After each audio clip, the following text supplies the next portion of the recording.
पंचकुला से इंसानियत को झकझोर देने वाली घटना सामने आई है। शहर में अज्ञात चोर बच्चों के इलाज और ऑक्सीजन आपूर्ति से जुड़ी पाइप काट कर ले गए। इस घटना से क्षेत्र में हड़कंप मच गया और लोगों में भारी नाराजगी देखने को मिल रही है। बताया जा रहा है कि पूरी वारदात वहां लगे सीसीटीवी कैमरों में रिकॉर्ड हो गई है। फुटेज में संदिग्ध चोर चोरी की घटना को अंजाम देते दिखाई दे रहे हैं। घटना की जानकारी मिलते ही पुलिस मौके पर पहुंची और आसपास के क्षेत्रों की जांच शुरू कर दी।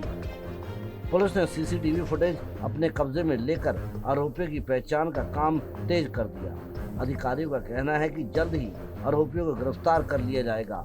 वहीं स्थानीय लोगों ने ऐसी संवेदनशील जगहों पर सुरक्षा व्यवस्था मजबूत करने और दोषियों के खिलाफ कड़ी कार्रवाई की मांग की है।